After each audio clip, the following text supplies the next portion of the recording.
Hi, everybody. So today I'm doing a surprise stream. Surprise! So tonight I'll be editing the X-Men video. I'm going to make sure my freaking live stream is doing okay via Facebook, and I'm going to share it to hopefully get a bigger audience. Hopefully that works. But yeah, I just want to try that out. Yes, okay, it seems to be working. Okay, I'm going to fucking share this. And share it. Oops, I better watch my language. YouTube did something with swearing where even Red Letter Media is like, oh, geez, we're going to edit ourselves for the whole thing. Okay, hang on. Let me center the camera. Okay, because I'm going to leave it like this because I noticed last time there was a tremendous lag on the editing program. So I'm going to keep myself on camera and then, do that. We got one comment here already. Holy smokes. A Wild Frank stream has appeared. Yes. I'm going to do a wild stream today. We're going to edit the X-Men episode. I wanted to do this earlier today, but I got home and I watched Battle of the Brands with Xavier Woods versus Tyler Breeze, and I was heartbroken. Xavier Woods won and Tyler Breeze lost, because I like Tyler Breeze. Tyler Breeze to me is the one who knows how to play the game, and Xavier is always trying to catch up with Tyler, and he lucked up at the last episode, and it was painful to watch. Very, very painful. Hi, Captain Iron Dog. I'm going to be editing soon, so I'm going to pull up on my phone, and then I shared on Facebook, so hopefully that gains an audience, which I highly doubt. It's working, though. That's what I like. It's actually working, so that's cool. So hopefully someone shows up from Facebook. That would be amazing. If not, that's okay, too. But today we're going to edit like I said, the X-Men episode. I was about to binge Hello Ladies, but this is way more important. Oh, thank you. Yeah, I just, so after I watched Battle of the Brands, I was like, I'm going to go edit. And then freaking Red Letter Media uploaded an episode about Picard episodes like 2, 3, and 4 or something. I was like, oh, geez, that's great. So I watched that. And then I sat down again like 8:20, 8:30, and then I got a phone call from my mom, and she was catching me up with everything. So I was like, oh geez. So now it's 9:00, and I'm like, all right, let me try to edit this. And the problem with this episode here, hang on, let me pull it up, Jamie, or at least it's already on screen already. But I filmed 2 episodes, or I should 2 versions, so I don't know what I need to merge because I filmed 2 things, so that means I definitely restarted. So I'm wondering if I even need to bother with the first version, or do I just go to the second version?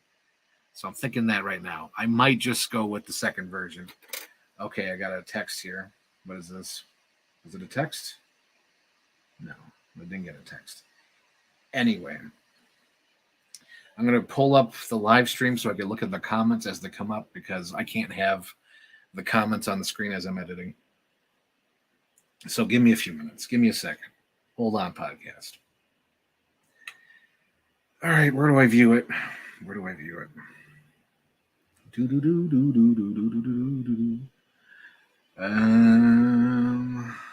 Oh, there we go. Click on that, and then turn it down so there's no weird echo.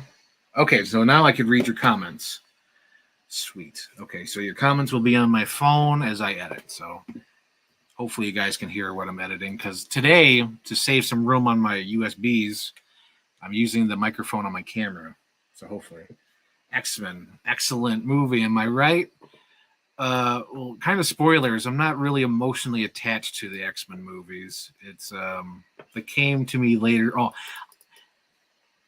I guess I could do spoilers. So X-Men to me is back in the day when movies were event films, where like you go to watch them in the theater and then that's it. You watch them in the theater and that was it. You don't really watch them at home. Or at least that was me. I know there's people out there who probably grew up with the VHS of X-Men. I didn't. Every time there was an X-Men movie in the theater, I went to see it, but I never bought it. I didn't end up buying the trilogy until like the series was over. I think it was X-Men Origins, and they sold the trilogy for like, $10, $15 at Walmart. And I was like, ooh, this is a great deal. So I didn't buy the trilogy until way after 2009, and I'd never repeatedly watched them. It was like I watched them in the theater, and that was it. So it was like 1, X2, and then Last Stand, and then that's when I finally bought the DVD in like 2009. So I didn't really grow up with the X-Men movies, even though I did see them in the theater. They were event films. Like you went to the movies. It was the magic of cinema. That's how I saw them as. Hey there, everybody. Welcome to another episode of the Ireland Collection. The reason why I'm smiling so big is because I was like, I got 5 weeks worth of material. I don't need to worry about recording. I can record anytime. Now, my 5 weeks have run up, and now I got to start recording. So get ready to see this t-shirt for the next 5 weeks. But anyway, today's prompt was from my best friend Luke, and he said to watch X-Men. Now, today's prompt... Okay. Trim the fat on that. Not too much fat. I noticed last time I trimmed too much fat, so give it a little bit of leeway. Any comments here? Yeah. Today's prompt was cut the fat because it's going to be a visual. Today's prompt was long pause, X-Men. This is from my best friend Luke, and he said to watch X-Men. Okay, so that's the reason why I watched X-Men, because my friend Luke is obsessed. X-Men. He's obsessed with X-Men. He has to bring, it's like Star Trek. He has to at least bring up Star Trek once, and he has to bring up X-Men once. I wish I was that, wild about it. I don't know if there's a movie I'm that wild about where I keep referencing it. I'm sure there is. Let me know, like, for my podcast. Is there one I always reference? Maybe there is. Because I feel like I'm too random with my movie references where I don't really. I think the closest thing where I've referenced it multiple times on the podcast or my show or my live stream would have to be Santa Claus is Coming to Town. For some reason. I don't know why. I think I referenced it as the old man who with the candles, and then I referenced the magic snowball at some point. Yes. Hang on, we got a comment here. I definitely have nostalgia for the franchise, but I think it really makes me love the franchise as a whole greater than the sum of its parts. Yeah, it's like the weird thing about X-Men is like I'm not emotionally connected to them, but yet I own almost all the movies. I don't own Origins, I don't own New Mutants, and I don't own Deadpool 1. But I think I own everything else. I own all 3 movies. Oh wait, I don't own Wolverine because I never cared about just the single Wolverine movie. Never cared about it. Even still, though, because I remember that movie. Like he gets the diabetes, and his healing power gets weakened, and then they're on the bullet train, and then it ends with him fighting a big giant mech suit, and it's lame. Yeah, I'm not emotionally connected to that Wolverine movie, but I do have like sort of nostalgic feelings for Origins, just because it was around that time where Marvel movies were like new. Like, oh my gosh, they're going to make an Avengers movie. No, I don't believe that. You know what I mean? It was way back when. X-Men is a movie that I'm not that attached to, but all my friends are. Kirk, Anthony, Luke, probably everybody who's watching this video at this moment loves X-Men. And I don't have that emotional bond to X-Men. Okay, there's a long pause there. Bond to X-Men. Let's see. There are some really good films in the franchise, but even the ones that are the best still have some cool moments. I'd argue that the non-films, even Last Stand, Origins, aren't flat out bad. I know everyone says Last Stand is bad, but it's like I must be an idiot because I don't see it. Like it's like to me, it's a superhero movie. That's why I don't think it's bad. I'm like, it's a superhero movie, but everyone's like, oh my god, Last Stand is awful, and it's like I don't see it. It's a movie. I feel like one of those Facebook comments where like I went to see Ant-Man Quantumania, solid 8 out of 10, and it's like. That's how I feel with like X-Men Last Stand, where it's like I went to see X-Men Last Stand. I give it a 9 out of 10. That's me. Oh man. But like I don't know. It's just like I like X-Men. What's also funny is everyone bashes the Dark Phoenix movie. And meanwhile, it's like I kind of like it because it has like undertones of like addiction and getting over that. Because like she pushes everyone away and she wants to close herself out and everyone wants to help her, but then she ends up hurting people around her, and at the end it's like she's experiencing withdrawal and like all these outside forces are trying to get at her and they're just trying to keep her clean and keep her from her withdrawing. I don't know. I think there's some good pieces there in that Dark Phoenix movie, even though it's not the greatest. But like I see pieces there, and everyone's like, "Oh, it's terrible, flat out terrible." I'm like, well, I think that little underlying theme in that movie is pretty kick ass. I don't know. Because it makes sense. I was like, yeah, like if this person was like if it was about drugs, and this girl got depressed because like the superpower, the Dark Phoenix, is like depression, and it gets to her, and she gets to a dark place, and she can't really get out of, so she starts like, the power or whatever her weakness is like alcohol or drugs or any kind of vice, and her friends and her family are just trying to help her get past that. Meanwhile, all her like, everyone's trying to tell her to stay evil or stay depressed, and like they're just trying to keep her clean.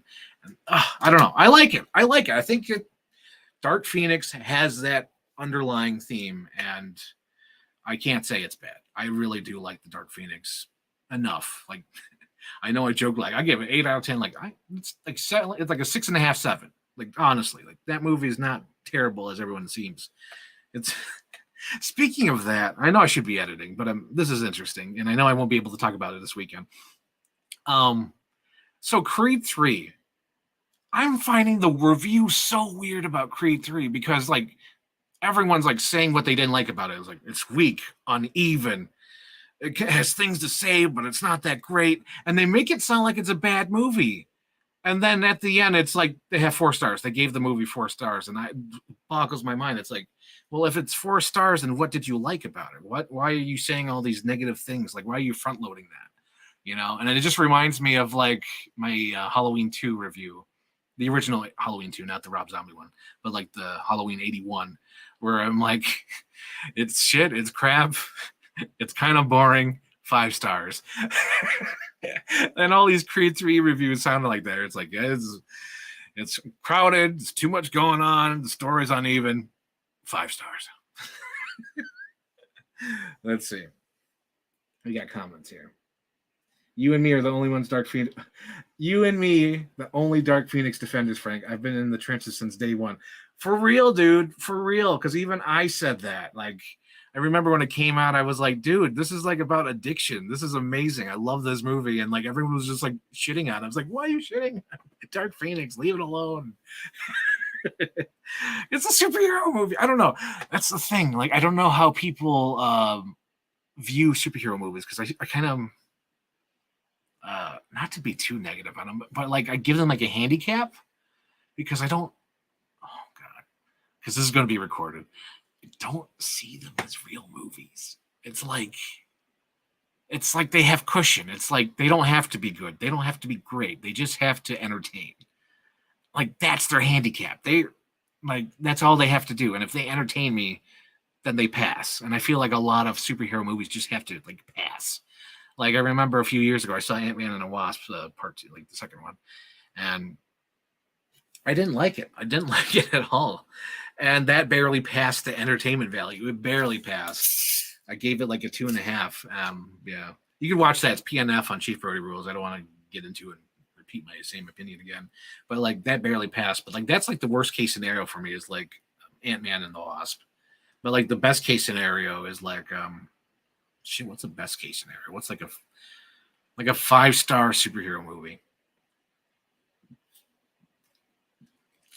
I guess Superman. I guess that's the easy answer. Superman, the motion picture, like you can't get better than that. Oh, I would also say, oh my God, I can't believe I blinked that. Spider-Man 2. Spider-Man 2 is like flawless. Spider-Man 2 is, I would consider that a real movie because there's like shit in that movie where it's like, this is a movie. This is a movie. But like if you watch, like to me, like I watched, I didn't mention it in the review, but when I watched X-Men, it felt like a TV episode, like a TV show. It didn't really feel like a movie. But like Spider-Man 2 feels like a movie. And it's like they set up payoff. There's good character moments in that, really great character moments in that. Like that Spider-Man 2 movie. I remember rewatching it a couple of years ago, or maybe even last year. I forgot when. It's in my Letterboxd review, but I really enjoyed rewatching Spider-Man 2, and that was really great. I'm already losing. I should be, but I really like talking about these superhero movies. Okay, what do you have here? You should watch a superhero movie you do have the emotional attachments to. Yeah, that's the weird thing. Like, some superhero movies I don't have attachment to, but yet they're still good. Like I'm attached to Wolverine, but I didn't like the Wolverine. You know what I mean? Um, I like Batman, but like over the years, I don't really like the Dark Knight. It's weird.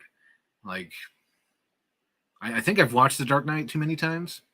Like that one is how do I to make an analogy? Like I feel like you know, like Chernobyl, where you can't live there until like years pass and like everything goes healthy again. I feel like that's Dark Knight, where I've watched it so many times through editing videos and in the cinema. Because in the original time when it came out, I think I saw it 3 times in the cinema, and then when it came on DVD, I think I watched it like 4 times, and then in the theater, I think I've seen it 2 additional times with re-releases, and I'm burned out. Like I can't watch that. I have to wait like maybe 30 years before I can watch that again. I'm burned out of the Dark Knight. But like I'm attached to Batman. I love Batman. Look, like I'm even wearing a freaking Mask of the Phantasm shirt. I love Batman. But like sometimes, you know, there's just movies you can't watch with the character. You know what I mean?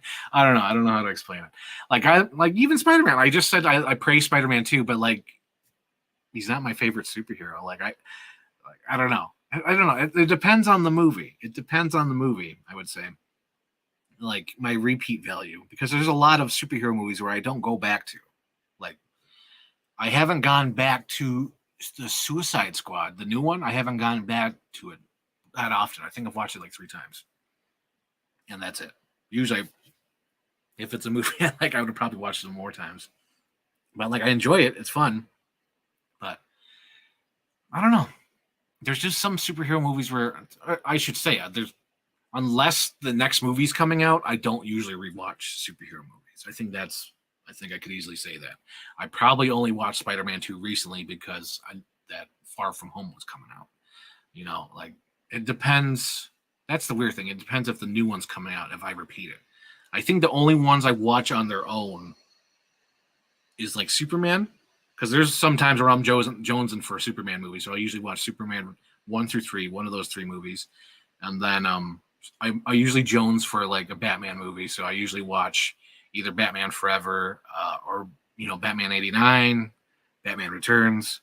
This is fuck it. This is like the superhero stream. Fuck the editing. Let me get back to the screen. We're gone beyond it. This is not editing. This is just a rant about superhero movies.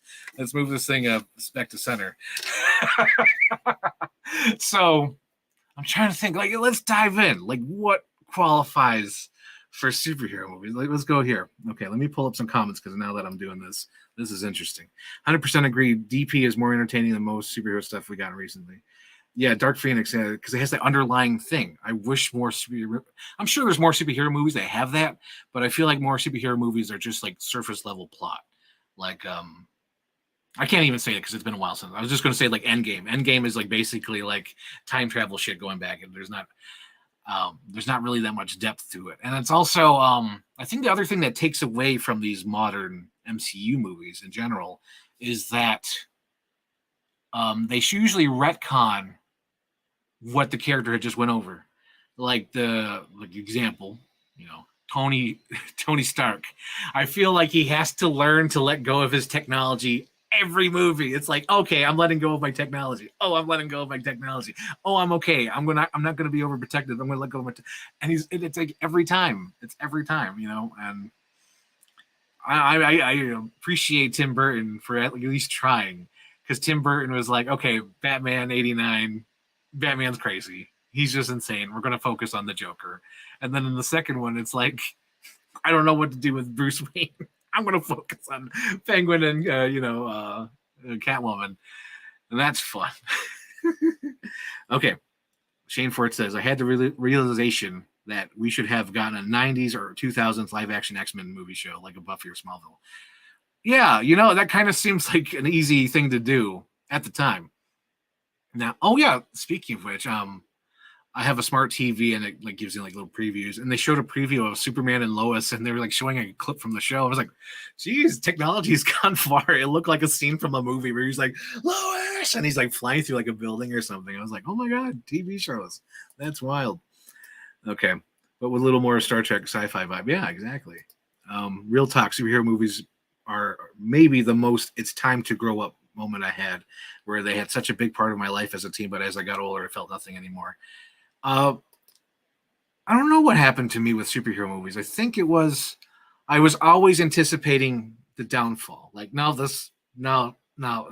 So I always had that feeling because I remember in high school, because Iron Man came out in 2008, and then Incredible Hulk came out in 2008. And then I remember my teacher was all hyped. He's like, at the end, you know, Fury comes and then he's talking about the Avengers. That means they're going to bring everybody in. And at that time, even I was skeptical. I'm like, no, they're not going to make an Avengers movie. That's too many characters. How are you going to do a movie with that many characters? And then when the Avengers came out, I'm like, oh, I guess it worked. But like, what are you going to do for the next one? It's not going to work. So it's like I'm always doubting superhero movies, which is just funny. I don't know how to explain it. Hang on. That's weird. The chat is faster on my phone than it is on the SteamYard. Let's see what you said. You said, yeah, the new Superman show looks pretty cool when it's been meaning to check out. Oh, yeah, now it's popped up. There we go. That's weird. It popped up on the phone first before this. Yeah. Yeah, it looks pretty cool, but I don't know if I'd have time. I don't have time. Because right now, I'm trying to edit, but it's like I want to talk about superhero shows. This is great. What's another thing where I was thinking about superheroes? But yeah, it's that weird thing where they used to be event films. And then it became like every quarter there was a new superhero movie. And I said it in the DC Flash episode, but I'll say it again for any new viewers who are watching. There's 4 people watching, but I don't know if anyone's new or not. The thing is, I see the MCU as McDonald's, where it's the same 5 ingredients, and they're just kind of switching the bun. They're switching this. There's 2 patties, but it's like the same meal. But the DC universe is like a family restaurant. Not everyone likes this family restaurant. Your friend might have got a shitty service. Your friend might not like the waitress. They might not get the same meal every time because there's someone different in the kitchen. But like DC has someone special making a meal for you, like if you like it, you may like it, you may not like it. It may be the best cup of coffee you like, it may be the worst cup of coffee, but to somebody likes that restaurant. And I feel like that's what the DC universe is and what it should stay. And I remember seeing that announcement by James Gunn where he's just trying to, do MCU part 2. And it's like, I get what you're trying to do. You're trying to do what you did with like Guardians of the Galaxy, where you're taking other superheroes and trying to put them in the spotlight. But it's like, I don't know. I don't really care. I don't have the patience to learn more superheroes. You know what I mean? And I don't know if it's because of Marvel or just superheroes in general. I don't know. But it's just like I don't have the patience to learn new superheroes.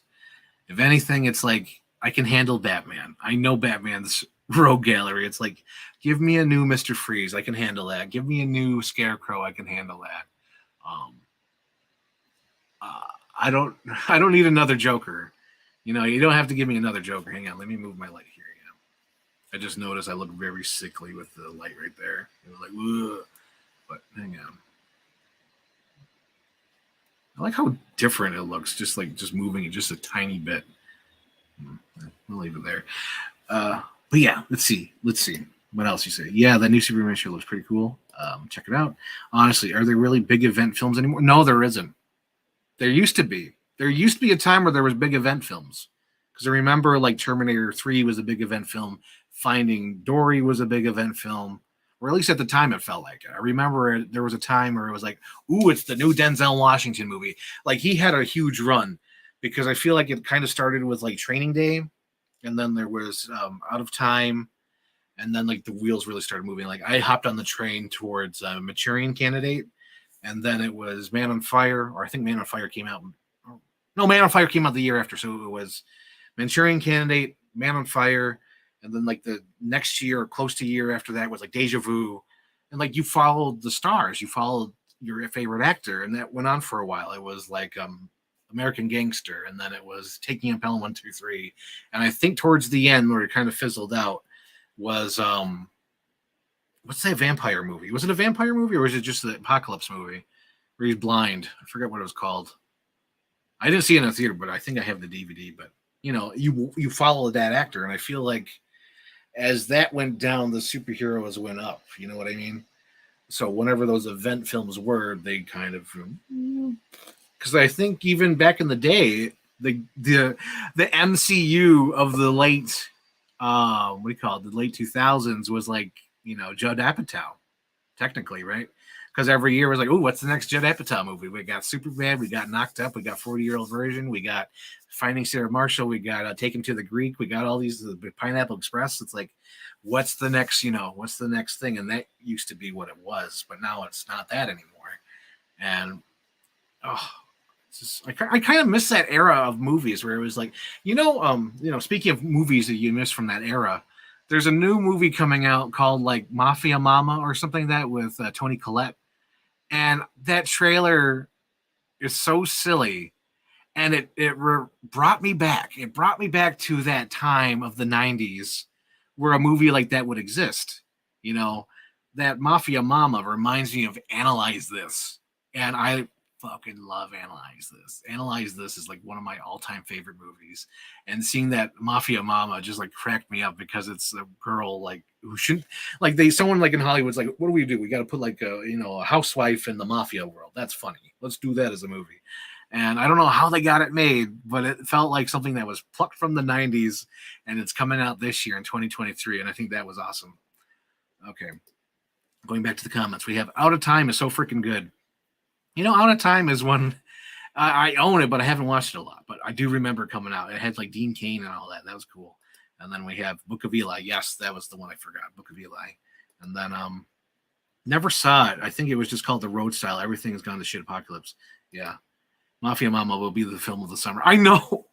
It made me so like laugh so hard seeing that trailer in the theater. I was like, oh my God. Like, so there's movies I'm so excited about this year, and they're not even like big films.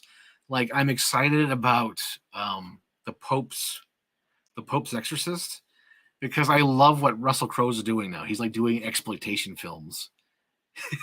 It started with Unhinged, which is a masterpiece. If you guys haven't seen Unhinged, I feel like that's another road movie. You know how I've been talking about like for the last couple of weeks where it's like, you got to see road games, you got to see Breakdown. I feel like Unhinged is on that level of like road movie. And I don't know how he did it. I don't know how Russell Crowe did it in that movie, but he's got like that over medicated bloat. If you watch that movie, his hands are like so bloated and he's got like that puffiness to him where, when someone's over medicated, they have that look. I don't know how they did it. I don't know. I don't know if it was just like they sprayed him with water, they put some chicken grease on him. I don't know. But he looked over medicated in that movie and was perfect. I love Unhinged. But yeah, I'm looking forward to Pope's Exorcist because it just looks ridiculous. It looks like a lot of fun. Another movie that makes me chuckle whenever I see the trailer, and it's kind of an oddball chuckle.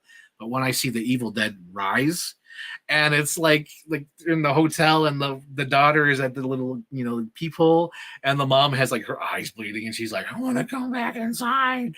Mama's okay, and it's like, oh, that's great. And then like when she's like coming out of the vent, and you hear, and it just makes like, ooh, it's great. I don't know, it just makes me happy. And then even though it looks goofy, and I probably won't like it, even Renfield looks fun. Like I don't know who approved Renfield, but that looks like fun. And it's like all the goofy shit. Like it's in the trailer, like, oh no, they welcomed Dracula in. It's like, ooh. And it's like I kind of want to see Renfield. I don't think I'll like it, but I want to see Renfield. It's all these like little movies I want to see. And like when they show like Quantumania, the trailer, I was like rolling my eyes like another Marvel villain. Good Lord. But like seeing something like Megan and Cocaine Bear, it's like if all these little movies do really great, I want to see more of that. I'm so excited about these little movies. Like, hang on, I kind of see my clothes closet, and I don't like that. But like, yeah, I'm so excited. Like Cocaine Bear, guys. Cocaine Bear was so fun. And as I was watching that movie, I was like, I wish Jurassic Park had kills like this because Jurassic Park seems so tame with the kills. I think the wickedest it gets is like every movie has like one wicked kill. I feel like in the first movie, the wicked kill would probably have to be like Muldoon, right? Because you actually see like Muldoon get attacked. The second movie, I think the worst attack is like I think the second movie would have to be Ludlow, right? Because the T-Rex bites his leg, picks him up, throws him. No, wait, no. Eddie Carr's the worst death because they rip him in half like a wishbone. So forget the Peter Ludlow. It's definitely Eddie Carr in part two. The worst kill in 3 is like the Spinosaurus, I believe. Yeah, I think so because like the Spinosaurus comes down and eats that dude. Or it could be the guy from the guy I mentioned, the guy who's in Fear from Mouse Hunt and all those movies. I forget what his name is, but that guy, the guy who gets killed by the raptors, like I got me in the back. I think that's probably the worst kill as well. And then in Jurassic World, obviously it's the freaking what do you call it, the little babysitter, because she gets picked up and then picked up and dropped, and then she gets aimed by the Mosasaurus. That's like the worst death in that one. And then Fallen Kingdom, it would have to be the dude again gets chewed up by 2 T-Rexes or whatever, a Carnosaurus and the T-Rex, and then his pieces get aimed by a Compy. That's like the worst death. And then Dominion. Did anyone even die in Dominion? I think it was just freaking Dotson, and that sucked ass. But yeah. Oh my god, there's totally different comments on here. I'm so sorry. Mafia Mama looks like a good time. Mafia Mama has Spy vibes, which I love. Yeah, Spy was actually good. I remember that twist at the end where like freaking Statham and her like fucked. That was hilarious. I was like, oh my god, that's great. Unhinged was good. Oh, dude, Unhinged. Yes, I'm glad you guys loved Unhinged. Dude, Unhinged fucking rocks. I should be watching my language because like I think YouTube has new things, but like, dude, Unhinged is so cool. I love Unhinged. Like that scene, like in movies, it never happens where the cop actually comes in and has to deal with the bad guy. The scene I'm talking about is where the brothers like handcuffed to the chair. And like you never expect the cops to show up. Usually when the cops show up, it's already too late. But the cops show up, he's tied to the chair, and they drop the lighter and like he pushes the chair towards the cop, and the cop has to put him on. That's terrific stuff. And then there's that scene where like, oh my god, he's right behind us, and the cop pulls over and the truck goes right through it. Dude, I would do anything to see that again on the big screen. Oh my god, that was such a great moment where you think like, oh good, a cop's gonna help, and then like freaking Mad Max style, the truck goes through the car and it just tears it up. Oh man. And then like she stabs him in the eye with the freaking scissors that were established in the beginning of the movie. Oh my god, I love Unhinged. Anyone who's watching this later, please watch Unhinged. I know the trailer's goofy as hell, the premise is goofy as hell, but like people are like, I think it even opens with that. It opens up with like news reports like people are angry in the world. There's more road rage happening in the world. I love Unhinged. Go see Unhinged. I wish I could watch Evil Dead Rise, but I don't like scary movies. Here's the thing about scary movies that, you know, how I kind of learned to get over it is that you have to think that it's all sound effects. It's not real. They just hired a contortionist, and the person can just move their body like this. Like if you were to put like to this, it would look painful, but it's just sound effects. And then the other thing, you have to think it's just makeup. It's just like fake contacts, and it's just the scary music. You have to get past that. Because I remember I got over my fear in like 2013 when I saw the Evil Dead remake. I remember seeing that alone in the theater, and I was watching it, and I was like, oh yeah, so that's just sound effects. And like the little bit of CGI to make it look like you could see through her cheek. And then they threw in some comedy because like there's a part in Evil Dead, the 2013 movie, that makes me crack up. Like, so his girlfriend's like cutting her mouth open, and it's like really terrible to watch. But the thing that's hilarious is that she's like throwing her pieces of her cheek on the floor, so the boyfriend's like stepping back. He slips on her cheek and like bumps on. I think there's like a banana peel sound effect when he slips, and he hits his head on the toilet, and I think the toilet breaks. That is funny. Like that is like unhinged humor. I love that. That kind of goes with another movie that has unhinged humor. I think not even unhinged humor. I think it's just so disgusting. Even though I didn't like Don't Breathe 1 that much. I think it's grown on me over the years. But like Don't Breathe 2 is fantastic, dude. Don't Breathe 2. Like the characters are so disgusting in that movie. It makes the blind man look cool. And all those kills with his hammer and how he, you know, goes to that, you know, that drug house and like kills everybody with the hammer and like their own weapons and stuff. masterpiece, masterful cinema. And like the cool part at the end where like I think the girl has to cut off the hand or something. It's so gross, but I love Don't Breathe too. That's another like exploitation movie where it's like, it's so great to watch. All right, what do we got here? We got Russell Crowe's for real giving all this of these films should be commended as actor. I know. I don't know. I think he kind of gave up being like a serious actor. I feel like he's like, I'm gonna do just fun stuff. Whatever is fun, I'm gonna do it. Megan rocked. Watched the unrated cut and Peacock and blown away. Dude, I want that on disc. I want a physical copy of Megan because I'm so tempted to get the digital copy, but it's like, no, I want to make sure I have a hard copy of Megan, because Megan is so good. I love Megan. Megan, like I was watching the movie in the theater. I'm like, oh man, this is totally like a rated R movie. They edited down to PG-13, but I was still having a great old time watching Megan. Megan rocked so hard. Your version of the Babysitter Death is better though. Babysitter Death. I need a refresh on this one. A Babysitter Death. I don't recall. The Deer Antelope in Dominion. Was there a Deer Antelope in Dominion? Oh my God, am I forgetting about Dominion? I'm forgetting about Dominion. That's great. It's leaving my skull. Wonderful. I don't remember the antlers. Oh, thank God. Statham in Spy Steals every scene he's in. Yes.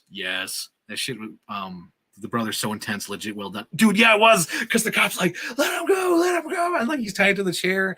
And then it was even more intense when like the guy had the girlfriend and he just like kept pushing her on the knife. That was so messed up. But like you can believe it because it's just like a little wimpy, like stoner guy with the knife. And he's just like, oh, dude, too much. I love Unhinged though. It's so good. That whole middle section Unhinged, pure cinema. Dude, Unhinged just rocks.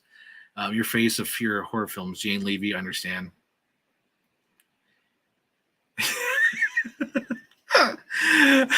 Jane Levy. Yeah, Jane Levy. Like she did both of those movies. Like she did Don't Breathe and then Evil Dead. Dude, yes, that's right. Jurassic World 70s. Oh, right. The Babysitter Death in my movie. Yes. Because of, like, what's funny about mine, the Jurassic World 70s? I think that's like 5 different movies. I think the girl getting picked up is actually she's being picked up from a little water raft by like a brontosaurus or like a Loch Ness monster kind of thing. But in the movie, I spliced the footage from 10,000 BC or whatever of the pterodactyl picking up the girl, and then I cut to the girl from the brontosaurus because in that movie they filmed the POV of the brontosaurus, so that works out. So it looks like she's looking up, and then the audience is from Jaws 3D. And then even like the water, like they show I showed that shot of the water. I think that's even from a different movie where the creature's moving through the water. So that's okay. So we have a different movie. We have Asian girl in the raft boat. We have 10,000 BC. We have Jaws 3D. Did I ever say that? I don't know if I did. And then she gets dropped. That's 10,000 BC. And then I cut to the girl again. And then the Mosasaurus coming after her is the shot from Lake Placid. So I think that's 6 or 7 movies I'm using just for that, that gag. So that's just, I don't know how I came up with that. That was like really like doing research of like, okay, what can I use? Is there something I can use for that? Okay. Yep. They use the same director. Yep. Basement fistfight, hotel climax. Well done. Dude, yes. That whole climax in Don't Breathe too. Masterful cinema. Let's see. What else are we talking about? We were talking about you didn't like watching scary movies because of the sounds. Also, I noticed that it depends where you're at too. If you live in the middle of nowhere, movies are more terrifying. Like there was a time where I couldn't watch Texas Chainsaw Massacre, but now that I've moved, I watched Texas Chainsaw Massacre and it didn't scare me anymore.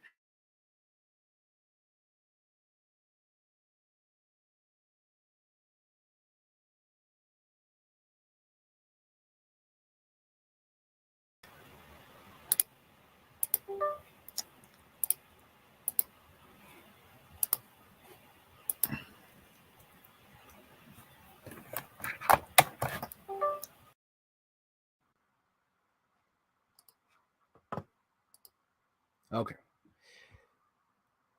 Is the sound working? Let me do the sound test. Test 1 2. Test 1 2. Okay, microphone's working. Stop cam. Bring the cam back up.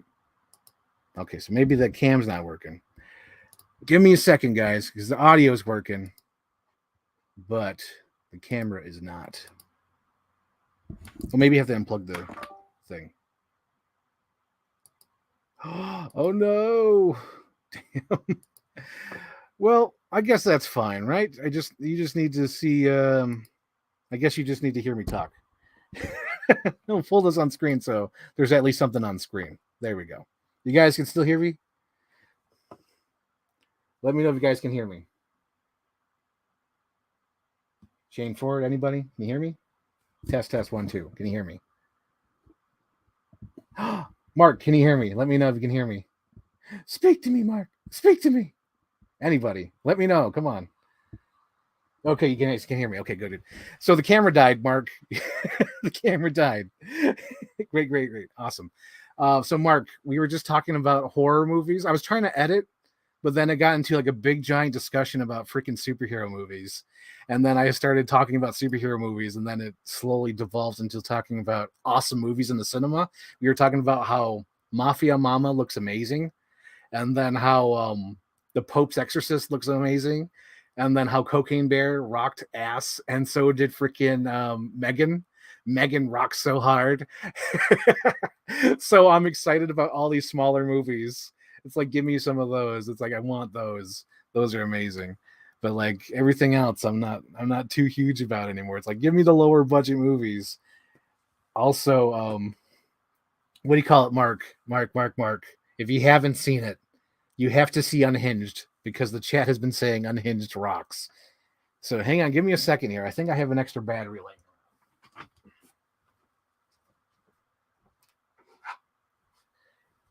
Because when I bought my camera, I bought extra batteries because I thought I was going to go to Disney, but like Disney keeps changing everything and everything's under construction. So I'm like, I'm not going to Disney anytime soon.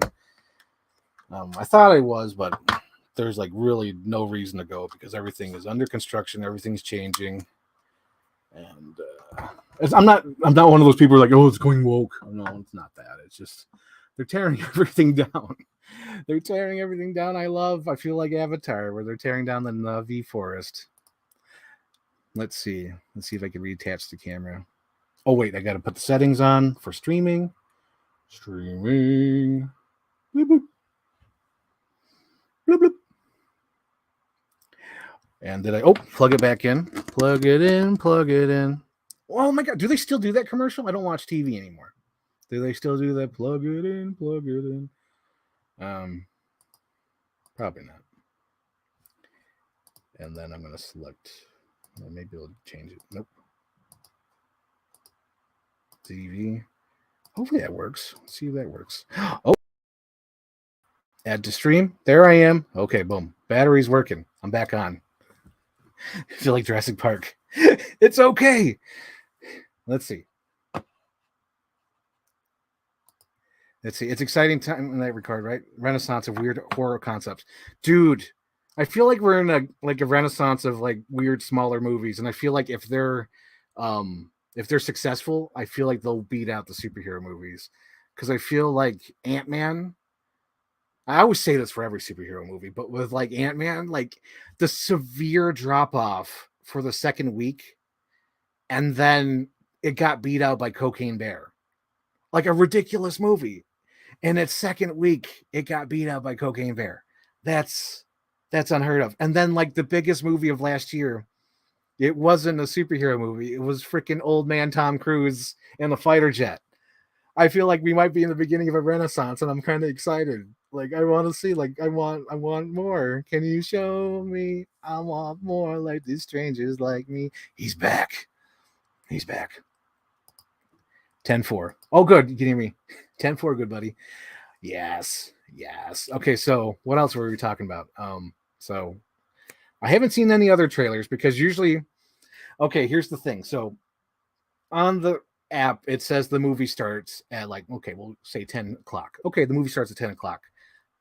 I don't care about that because at 10 o'clock is when the trailers start, and I don't care because I could watch the trailers online. So what I do is show up at the theater at 10 o'clock. I go get my drink. I go get my mini pizza. And if I'm in the mood, if I have a hankering for it, I usually get either the cookie dough bites, or I get ice cream. Now I'm not editing. I can lift it back up. Okay, so I either get the cookie bites or the ice cream, and then go to the theater. And by the time I'm sitting down, it's usually the M&Ms cutting the thing, saying, "What? This is only a commercial," and then they do the roller coaster thing. No, wait, they don't do the roller coaster thing. They do the Regal Unlimited Club. It works within your first 2 movies, only $21 a month. I think that's the thing, because I think the roller coaster comes before the trailers, and I usually miss that now. But I try to time it out, because I usually try to like skip out on the trailers, because that's like 15-20 minutes I don't need in my life. I usually just go to if I have to go to the bathroom, I go to the bathroom. I go get my food. I go get my snacks. I do all that stuff. Oh, there's 2 things on Facebook. We got 3 things. Holy smokes. Are people watching live? No, they're not watching live. They just like my post. Damn. I'm trying to get that Facebook audience. I know they're out there. I know they're out there. Yeah, the Jennifer Lawrence movie, that looks so weird.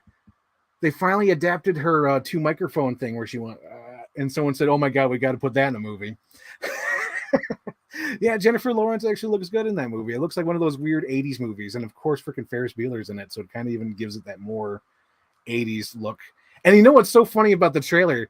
There's a guy in the trailer who plays like the tow truck driver. And I was like, he looks familiar. I know him from something. Where do I know him from? He's the freaking brother to Keanu Reeves from The Lake House. Do you guys remember The Lake House? And it's like so obscure. It's so obscure. Visionary Vanguard. I'm like, oh my God, he's working. He's still working. That's amazing. Okay, what else we got here? The one that just released earlier. Yep. Can't believe Regal already killed the movie quotes ad. Dude, did they finally kill the movie quotes ad? Because it's still playing at my theater, and I don't like it. I don't like. But here's the thing about that movie quotes ad. It's like people who like movies don't quote those lines. People who like movies quote obscure lines like, "You ain't got no beach umbrella, you ain't got no sun lounger, no beach balls. Look, if I can't get service here, I'm not going to shop here anymore." You quote that. Or you quote like, "Yeah, you just said that again. Yeah. You know that. Yeah, I know I said that. Yeah." Or the other line from another movie where it's "Oh, you see that? Oh, rat piece of shit, rat bastard, garbage pill, scumbucket, garbage pill. Let's go say hi." You quote those things. You don't say like, "You're telling me there's a chance." You don't say like, "Oh, there's beauty and there's grace, which is nice." You don't do that. No, you don't. You know what you usually say? You usually say, "I've read your book," or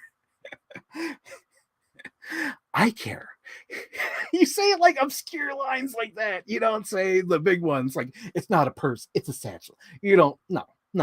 You know what you're saying? You're saying, "I like those shoes," or you're saying, "Today is a day for truth." You're quoting stupid shit. You don't quote the big things. You don't. I think the biggest like quote that you might say from a movie is like, "All right, all right, all right." I think that's like the closest you ever get to actually saying a famous movie quote. I don't think you ever say anything like "You're telling me there's a chance." It's like, no. Let's see what else we got. I always had the rule that I had to show up before Fathom Events ad. Before the that's usually right before the trailer, so that's before the roller coaster. Roller coaster. You know what my favorite roller coaster is? It's the freaking Minions. That cracks me the hell up. And like I remember when they replaced the Jimmy Neutron ride at Universal. I was like, oh, they got rid of the ride. But after seeing that Minions thing in the roller coaster and how they get bumped in the head by the popcorn, that cracks me up. It's like, all right, that's a cool. All right, I like that idea. If the Minion ride is like that, I'll be dying. Love the one AMC one. Yep. I don't think I saw it when it went to Operation Fortune. Oh, so that's recent. That's like last week. Because they had the movie quote when I saw Creed 3. Oh, yeah, I was talking about Creed 3. I did talk about that earlier. How they're like overly negative on Creed 3 for like no reason at all. Let's see. Oh, I know it's cringe as hell, but that's why you love it. Dude, I miss Olivia Wilde, but that's the Coca-Cola days. Hi, I'm Olivia Wilde, director of Booksmart. I'm collaborating with Coca-Cola Films to make a commercial.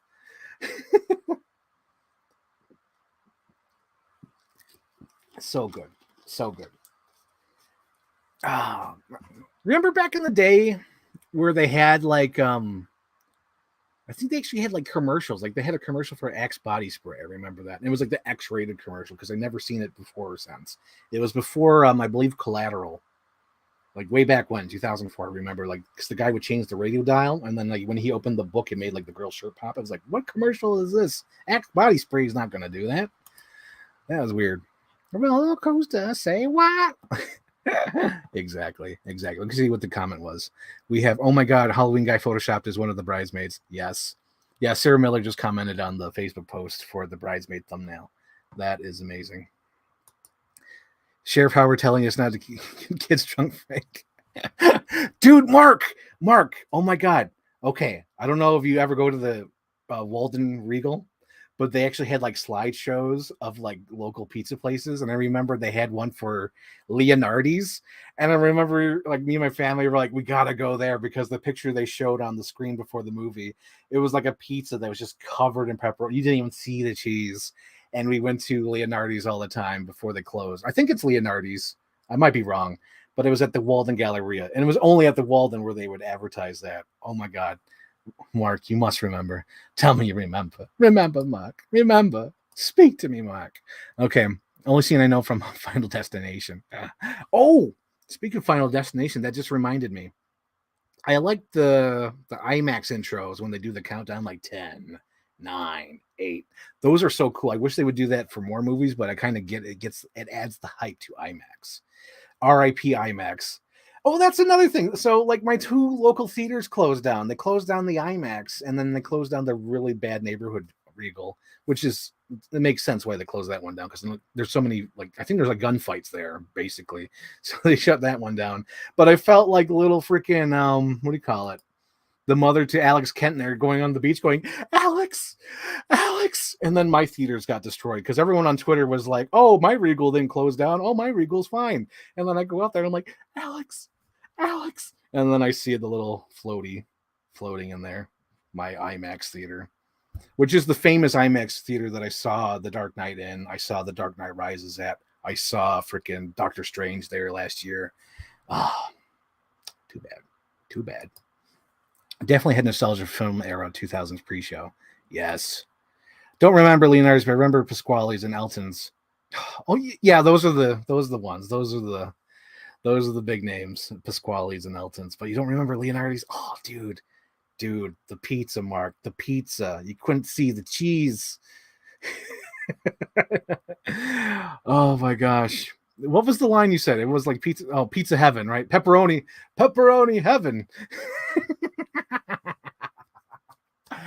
Oh my God. Oh, dude, I have so much more appreciation for the Ninja Turtles.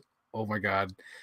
That Ninja Turtles movie looks fantastic. And I realized after watching that trailer, I'm like, you know what? I always like roll my eyes at a new version, but whenever I see the new version, I'm like, yes, that makes sense.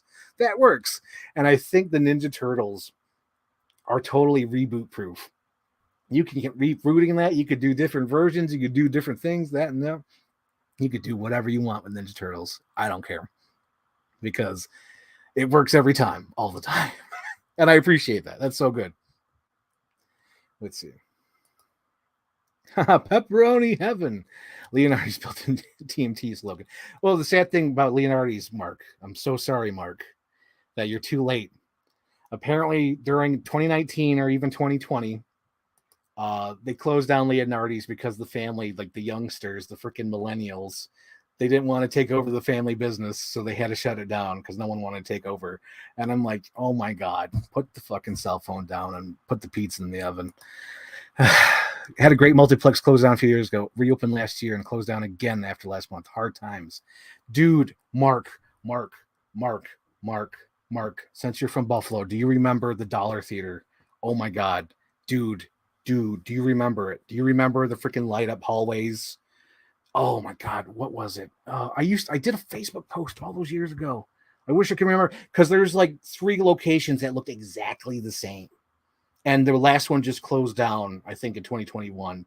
It was like this cool theater that looked so retro. Oh my God, I forgot what the hell it was called. It was like a Dollar Theater, Elmwood.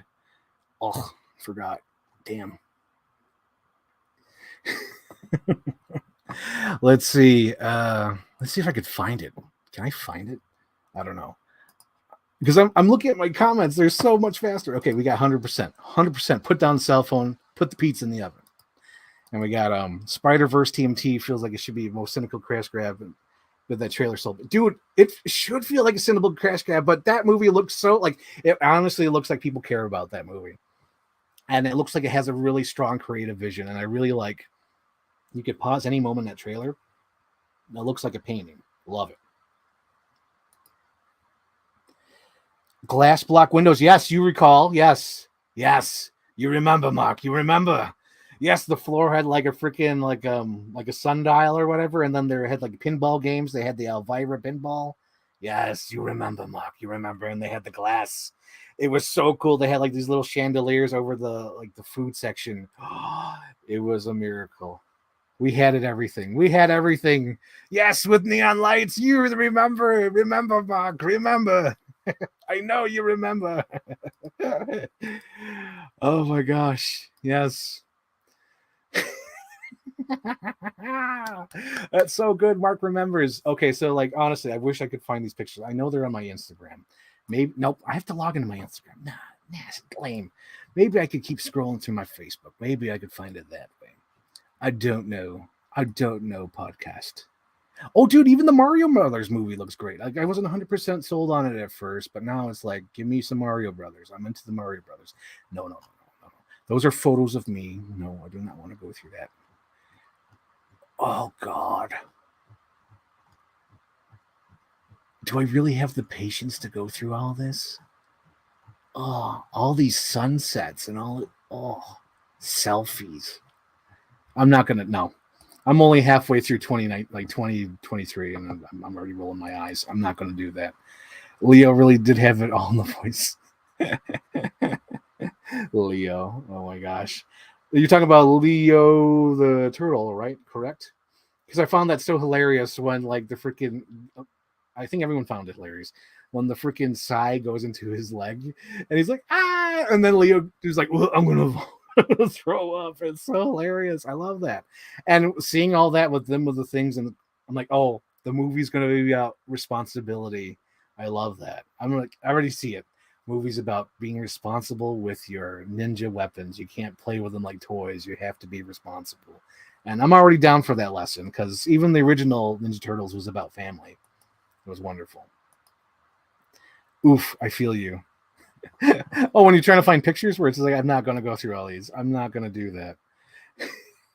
Dude, oh my God. Okay. Well, maybe I'm close. Right now I'm in March of last year, hopefully. No, I think I found it during like COVID. No, I'm not going to find it. I'm not going to find the picture. Yeah, blame. Okay, so we tackled superhero movies. Is there anything we missed about superhero movies? Let's bring it back around. Superhero movies. Is there anything to say? I just feel like it's sort of coming to an end. It feel like this time it genuinely feels like it's coming to an end because I think the excitement's gone. And not only that, but I feel like they watered it down by doing all those Disney Plus shows. Because I didn't watch She-Hulk, I didn't watch Hawkeye, I didn't watch Moon Knight. Moon Knight, the moment I heard Ethan Hawke was in Moon Knight, I'm like, oh, no, thank you. Because like Ethan Hawke has been doing nothing but shitting on superhero movies for the last 20 years. So when he says yes to one, I'm like, oh, okay, the dump truck is going to pay for his next independent movie. Okay, I get it. Let's see. What else? Power Girl movie. When? Like, there's only one person I want to play Power Girl, and I know they're not going to pick her. And they're gonna water Power Girl down as much as I want that outfit, because that to me that is Power Girl. You can't take away that outfit because I don't know. If I were to do a Power Girl movie, I think I said it before in like one of my stupid shows or some point. I know I said it, I even tweeted it. But like if I were gonna do a Power Girl movie, I would do it like Cobra. The movie was Sylvester Stallone. I would want her to like stop this whole like situation. Like if there's like a bank robbery or like a little, a heist at a liquor store, I would want her to cause more damage and then leave and say like, I did everything I could. Like, I don't know if you guys seen Loaded Weapon. Have you guys seen Loaded Weapon 1? The opening scene with Emilio Estevez where he goes to the freaking liquor store and like they blow everything up. And then like, what did you do to our store? He says, no, don't thank me. Don't thank me. I'm only doing my job. I'm a cop. I think that would be so great for Power Girl where she says, no, don't thank me. I'm good. And then she just like flies off. It'd be great. I love that. Endgame killed the genre. Honestly, yeah, because like that, like it really felt like we're closing the book. We're done. We're done with this book. And then they continued the book, and people were like, "But you just closed the book. I don't want to read another book. I just closed it." Because then the Black Widow movie came out, and that movie is so funny because you could clearly tell that's like two different directors. There's the person directing all the action, and there's a person directing the the actors.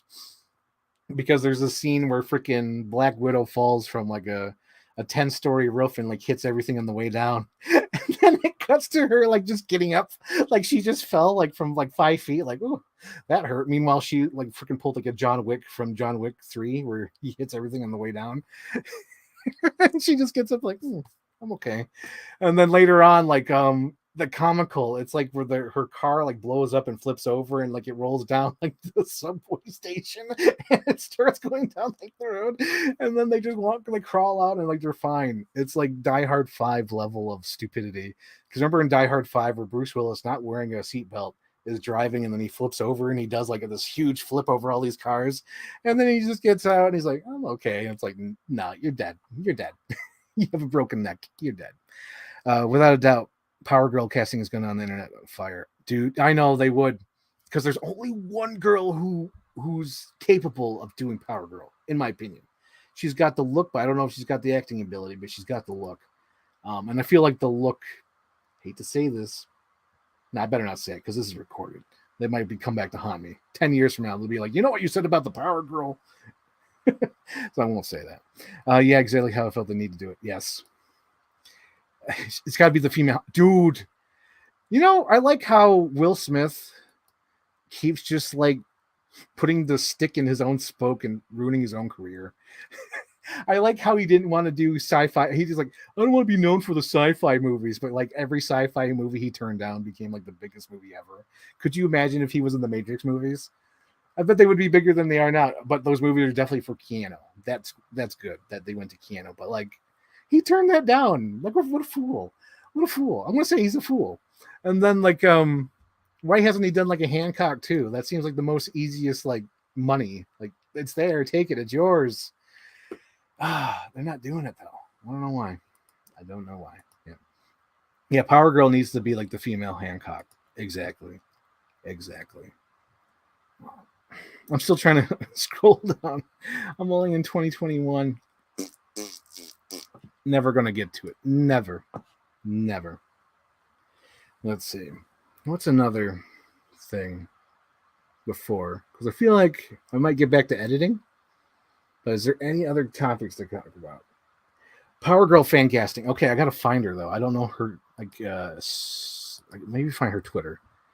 Because she's like Australian, but I also think she's like French or something. She's like something like that. Let's see. There she is. Pull it up, Jamie. I think she even did Power Girl cosplay because everyone says she should be Power Girl. So let me Google that, see if I can find it. Pull it up, Jamie. Oh, come on. There we go. Power Girl. She did like cosplay like a year or two ago, and it was like, oh my god, that is her. That is Power Girl. There she is. Holy smokes. Her name is Stefana Ferraro. See if I can pull it up, Jamie. Give me a second. I'll open it in a new tab and then pull that tab up. Okay, we're going to present it. Oh, yep, we're going to present share screen, and then we're going to go to her image. Yes, that is the business. Oh, and it's showing right away. Damn. Yeah, there she is. Stefana. Yeah. Is there a way I can make that bigger? Yeah, there she is. That's her and her what do you call it? Power Girl costume where she did some cosplay last year because everyone says that she needs to be Power Girl. And I was like, yes, exactly. That needs to be her because she looks exactly who Power Girl needs to be. I don't know about her acting ability. She's just a model. But like if she, like, just like, I did everything I could, do what you do best, Cobra. That would be the best. Random question from me, Buffalo related. Have you ever seen the made TNT movie called Second String? No. Sorry. I'm not into that sports movies, Mark. I'm sorry. I'm not a jock. I'm a nerd. I'm a nerd. I watched Harrison Ford movies, The Fugitive and Presumed Innocent as a kid. I didn't watch sports movies. I watched dinosaur movies. I watched Journey to the Beginning of Time. If she bulked up a bit, picture Elizabeth Debicki. Let me look that up. Elizabeth Debicki.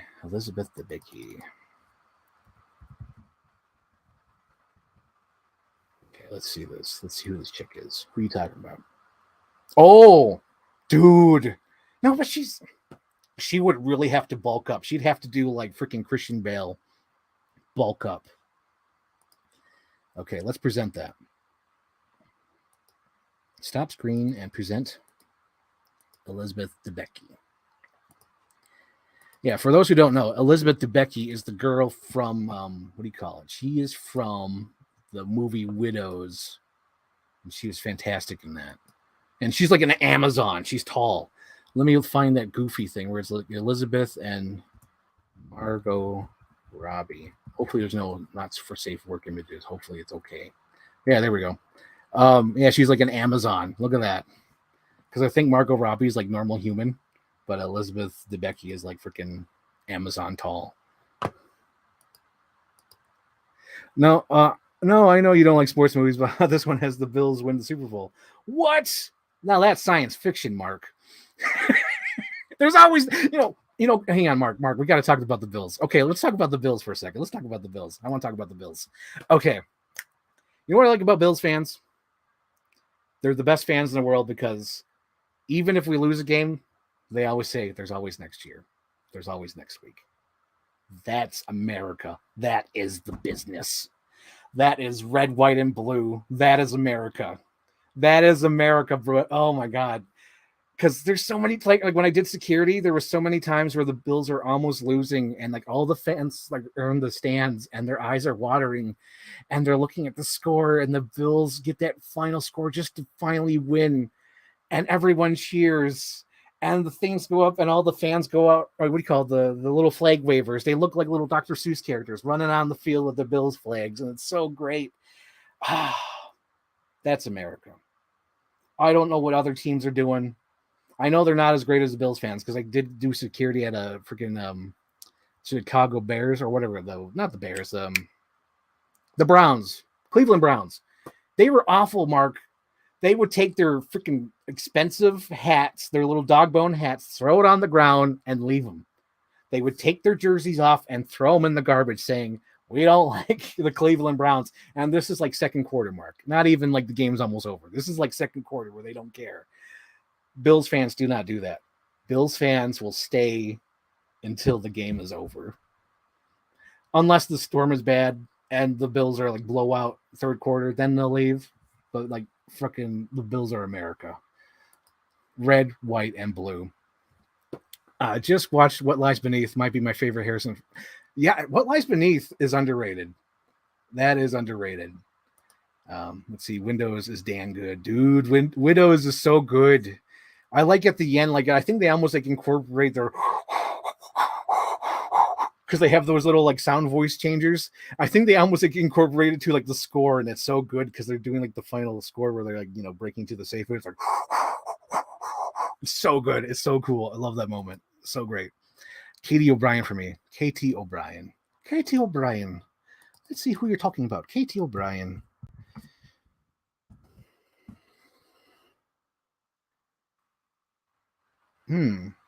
Now this one I'm not aware of. I don't know who she is. I've never seen her work. I'm not aware. I'm going to pull it up for the crowd. Pull it up, Jamie. Add it to the stream. There she is. I'm not sure who she is. Katie O'Brien. Yeah, I'm not sure who she is. But if she bulked up, put the outfit on, I can see it. I could see it. Quantumania. Oh, okay. I didn't see Quantumania.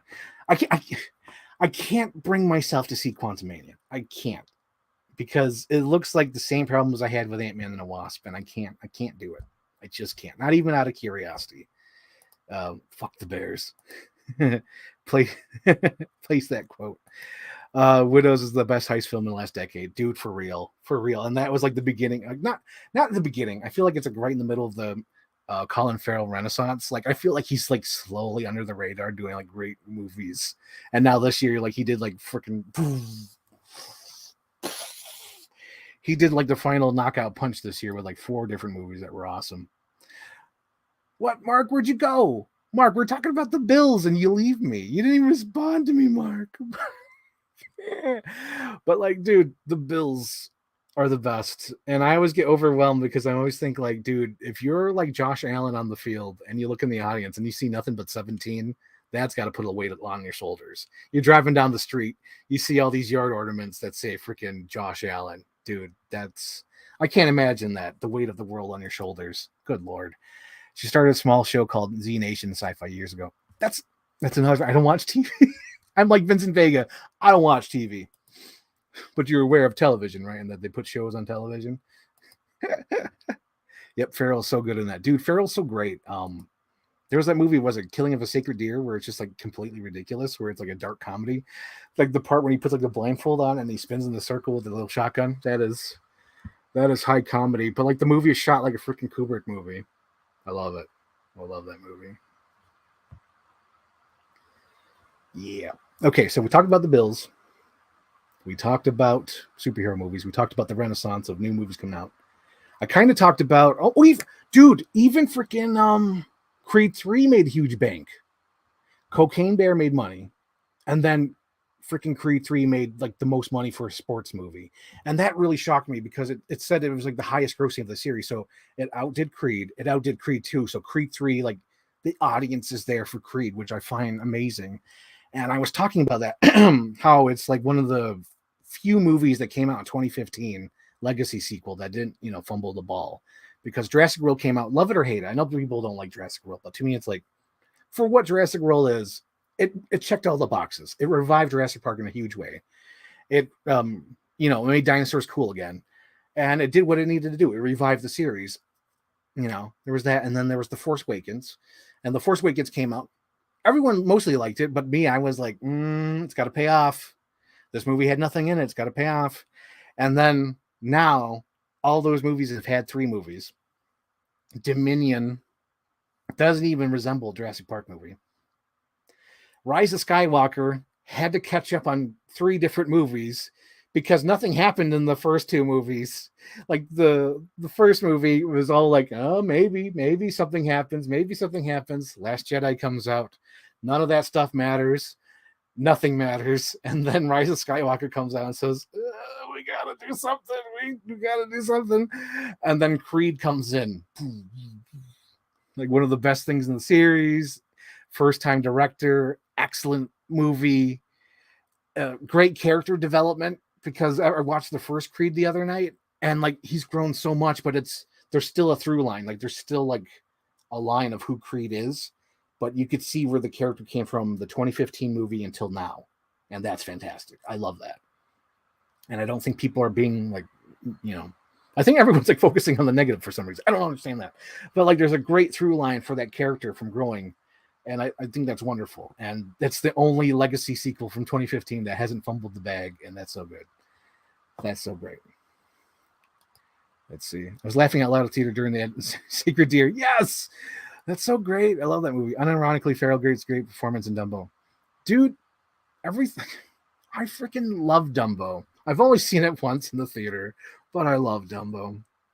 Dumbo is like one of my favorite underrated movies. Like other than the animated one, this one is like, I like that Dumbo movie. It was fine. Bill's games are aesthetically beautiful. Always dark, gray, wet. Every time I'm there and they're losing and they start coming back, I feel like Hawkeye in Japan and Rain. Don't give me hope. Dude, the Bills are nothing but hope. Like, oh my God. The Bills are totally Peter Banning. when he's like, "Come on, mommy could do it," and then they do it at the end, and they do the bangerang bills, bangerang bills. That's who they are. They come back at the end. Thank you for believing. Got a deep dive on the Rocky Creed films one of these days. Never seen, dude. You haven't seen any of them? Whoa, dude, that's insane. That's insane. Oh my god. Oh my god. Like even I understand you though. It's like it's a lot to digest. It's a lot to digest. Because even like in high school, I remember like someone was telling me, like, oh, you gotta see Rocky 4. You gotta see Rocky 4. It's like I haven't seen any of them. And I slowly dipped my toe into it. It's like I saw Rocky 1 and 2, and then I waited a couple years and I saw Rocky 3, and then Rocky 4. And then by the time I was already caught up because I'd seen Rocky Balboa in the theater. I had caught up by then. But yeah, just take your time with it. It's well worth it because that's definitely a great legacy series, because Creed is doing its own thing now, but it's still like those are still kind of required reading, because they'll mention like fights or stuff from the Creed movies, but it's so great. And it's like there's a great through line through all the movies, and it's fantastic. I love the Creed and Rocky movies. Yes. Oh, yes, Shane Ford, you like Dumbo too? Yes. You and me, Frank. Dumbo was great. Dude, I love Dumbo. Freaking Dumbo, dude. I like Tim Burton, though. He's great. Take her to the zoo. Oh, my mom's watching. She's watching the live stream. Hi, Mom. Take her to the zoo. Oh, my God. So, exactly. Shane, we're talking about movie quotes. Take her to the zoo is one of my favorite quotes from Rocky. And then one of my other favorite quotes from Rocky is, "I can't hold meat no more." And that's when I'm usually like exhausted from working or doing anything. I usually say, "I can't hold meat no more. I can't hold meat no more." Oh my God. I love that. You got to see Rocky. You have to start with the first one and see where you want to go from there. I've never seen anyone else not shit on Dumbo. Dude, life's too short to shit on movies unless they're like really bad, like Ant-Man and the Wasp. Never avoided Rocky or anything like that. It's just one of those franchises I've been aware of and never went my way. Yeah, exactly. It's like you're like, but like the first Rocky, that is like cinema. The first Rocky is so cinema, and I feel like we're talking about Mark here about the Buffalo Bills, dude. Like, I feel like the Buffalo Bills and Rocky are like this. They're like this because it doesn't matter if you win as long as you played hard. Because at the end of the Bills game, it's like, Adrian, and they're like, Rocky, you lost the game. He's like, I don't care, Adrian. That's how I feel like at the end of Bills games. It's wonderful. It's wonderful. Okay, that's a fun topic. Late arrivals to established franchises. I didn't see the first Halloween until 2016, and I had to watch them all. Dude, you didn't watch them until 2016? Oh. Okay, so I better save that for the Sarah episode. I was just about to go deep diving, like, oh my God, let me tell you how I got into Halloween, but I should save that for the Sarah episode. I gotta save that because Halloween is like, I think Halloween is like my favorite movie ever. Because I remember my top 20 favorite movies. I think the first movie was Die Hard, which it always probably will be. But I think Halloween's my favorite just because like they make T-shirts of it all the time, and there's action figures. There's like stuff that can represent Halloween, and it's just fun. And there's just so many iconic moments in Halloween. I got to save it for Sarah's episode. I got to save it. I love that. Love it. Let's see. Yeah, I always try to watch a film that in franchise order I can, especially if it's all on one timeline. Yeah, loved watching. Shane, you leaving? You leaving? I don't know if you're leaving. So I'll keep going because I'm sure I could wrap this up somehow. So, wait.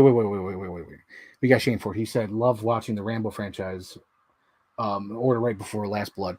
Dude, okay.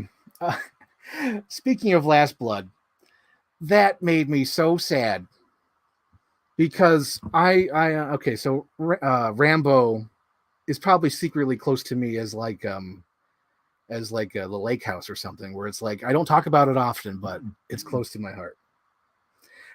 It's close to my heart, this Rambo series, because I watched Rambo a lot as a kid. Rambo 2 is probably my favorite of the series because it's just so great. And then Rambo 3 I haven't really watched. I'll admit that. Fully admit I haven't really watched Rambo 3. But like, at the end of Rambo 2008 when he went home, it felt rewarding. It felt so great. I think I even cried at the end of Rambo. when he went home. And then Last Blood, dude. Oh, that was so sad. Rambo can't go home. Rambo has no home. And it's just like, it just made me, it's like, it's almost as bad as like freaking Wolverine. It's as bad as Sidney Prescott, where it's just like you want these characters to ride off into the sunset and be happy. And poor Rambo got pulled out of retirement, and he had like all these holes underground where he just went crazy. And I was just like, oh my God, poor Rambo. He never got out of it. He never healed. Because sometimes you want characters to heal.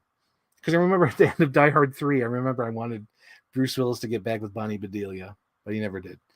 That always bummed me out. Nope, just sent the message too early. Okay. I'll be here all night. I'll be here all night. Yes. I think Rambo 3 is my favorite, but they're all good. Yeah, I think Rambo 2 is my favorite just because it kind of goes into like the goofy territory where like he meets the love of his life and then she dies in his arms. He's like, no. And at the end, he shoots up all the computers at the Charles Napier. He shoots all the the computers and all the technical stuff in the camp. It's great.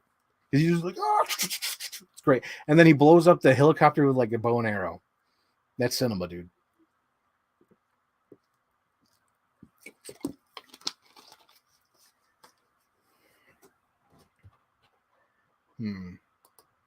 Do you think Rambo dies at the end of Last Blood? I took the last shot with him and him passing on.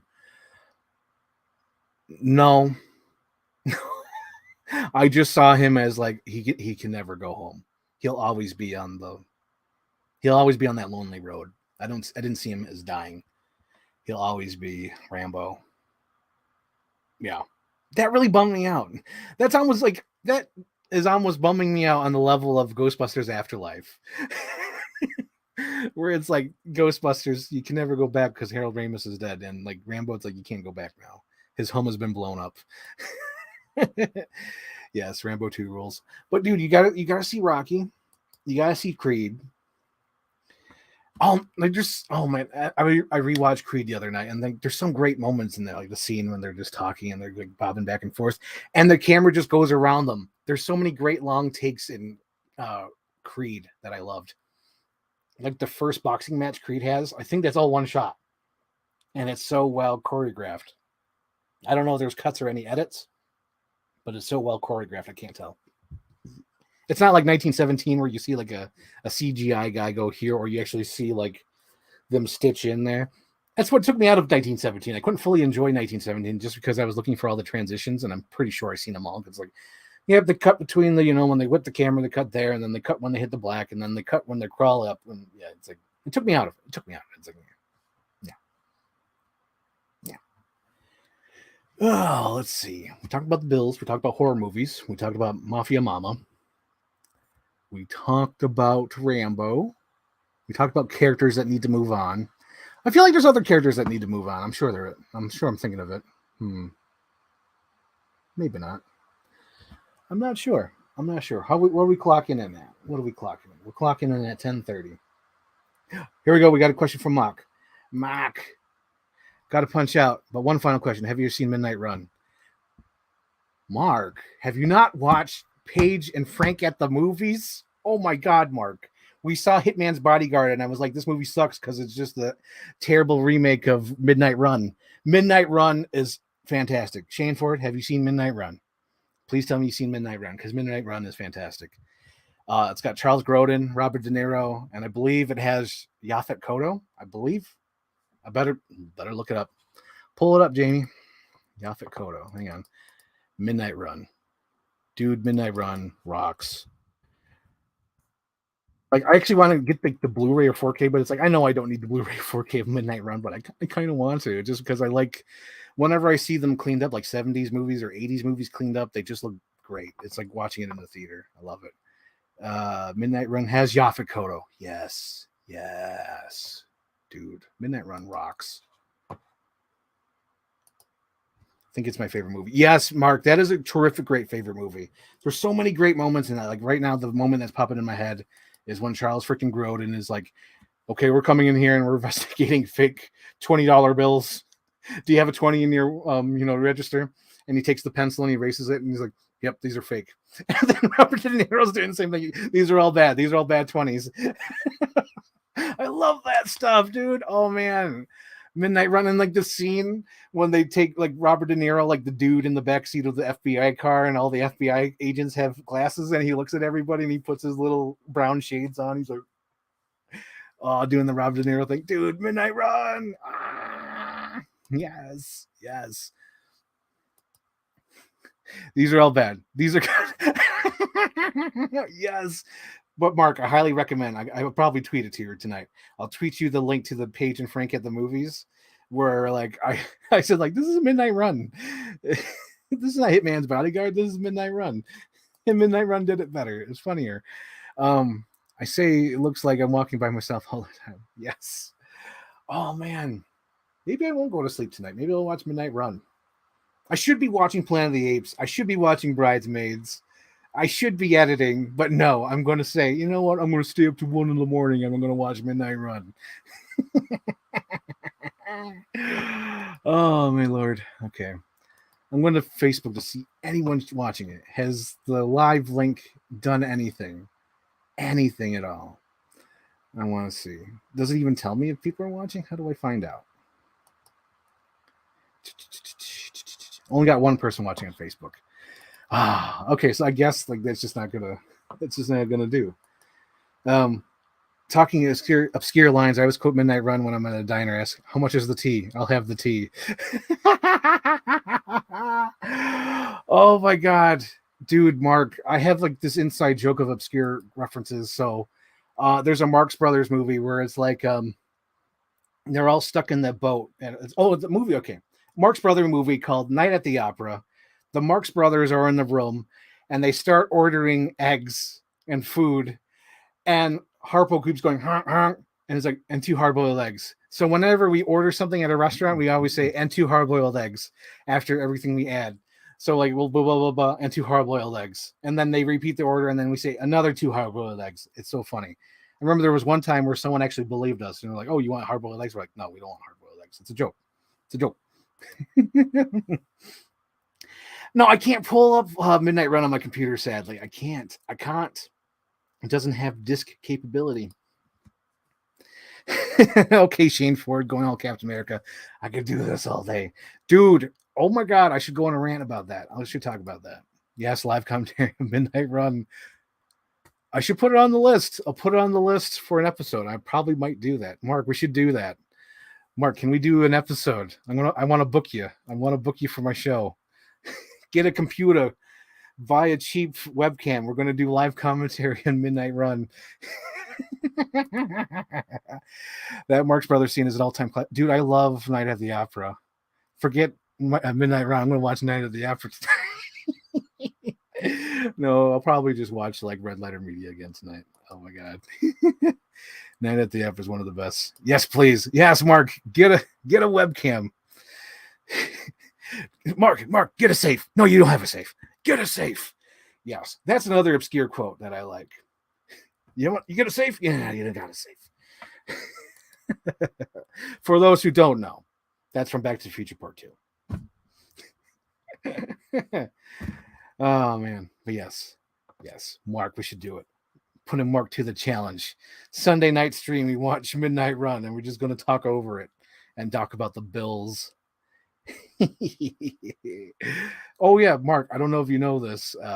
My little inside tidbit of being a security guard and being there the whole freaking game. 50 minutes before kickoff, you'll hear In the Air Tonight by Phil Collins without fail. Before kickoff, before the fireworks go off, 50 minutes, you know, when you hear, I could feel it coming in the air tonight. And I think it plays through the whole stadium. 50 minutes of kickoff every time. Doesn't matter what the playlist is. 50 minutes before kickoff, In the Air Tonight plays. That's a little tidbit.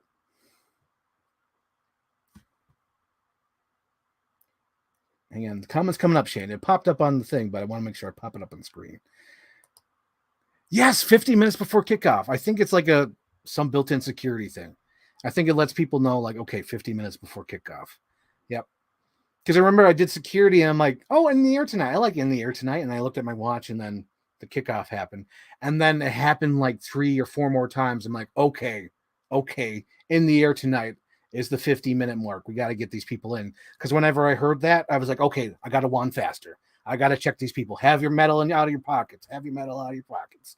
We got to get this line going. Have you seen Something Wild? Another great road trip movie. No, I have not seen that. Is that the one with Jeff Daniels and Ray Liotta? Jonathan Demme? That's been on my list to see for a long time. Have not seen it yet. There's a lot of movies I want to see, but I'm too much into my comfort movies. It's like I'll throw in Die Hard or something. Like the other day, I threw in Top Gun just as comfort because I just wanted to watch like a little bit of something before the live stream. I think I only watched like 40 minutes, but it was comfort. The original Top Gun.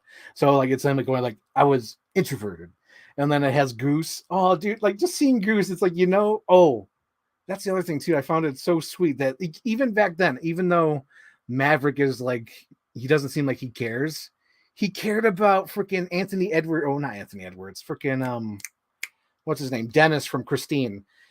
He helps Dennis from Christine land on the boat. And that's so good. That's like a great tension moment because you're worried about this guy. He's freaking out. He's got Tim Robbins in the back sweating and they got to land the thing. So you got Tom Cruise has to help Dennis land on the boat.